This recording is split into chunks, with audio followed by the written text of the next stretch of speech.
Digital अहिल्यानगरच्या हाती आलेली आत्ताच्या घडीची मोठी बातमी समोर येते। धीरज परदेशी प्रकरणातील आरोपींच्या घरावर बुलडोझरची कारवाई अफवा, व्हायरल व्हिडिओ जुना।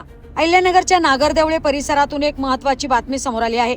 मनपा कंत्राटी कर्मचारी धीरज परदेशी यांच्या हत्या प्रकरणातील तिघा आरोपींच्या घरावर अतिक्रमण कारवाई झाल्याचे काही व्हिडिओ सध्या सोशल मीडियावर व्हायरल होत आहे। मात्र हे व्हिडिओ सध्याचे नसून जुने असल्याचे प्रशासनाच्या वतीने स्पष्ट करण्यात आले आहे। त्यामुळे आरोपींच्या घरावर सध्या बुलडोझर किंवा जेसीबी चालवण्यात आल्याच्या चर्चांना कोणताही आधार नसल्याचे पोलीस प्रशासनाने सांगितले आहे।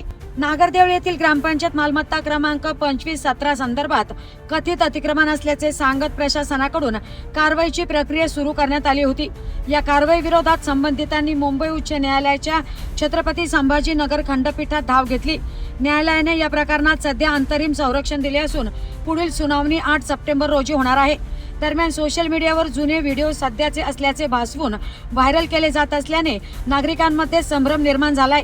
आरोपींच्या घरावर सध्या कोणतीही बुलडोझर कारवाई झालेली नाही, त्यामुळे सोशल मीडियावरील अफवांवर विश्वास ठेवू नये असं आवाहन पोलीस प्रशासनाच्या वतीने नागरिकांना करण्यात येते। त्यामुळे सोशल मीडियावर व्हायरल होणाऱ्या कोणत्याही व्हिडिओची सत्यता तपासल्याशिवाय त्यावर विश्वास ठेवू नका, तसेच अफवा पसरवणे टाळा असंही प्रशासनाने स्पष्ट केलंय।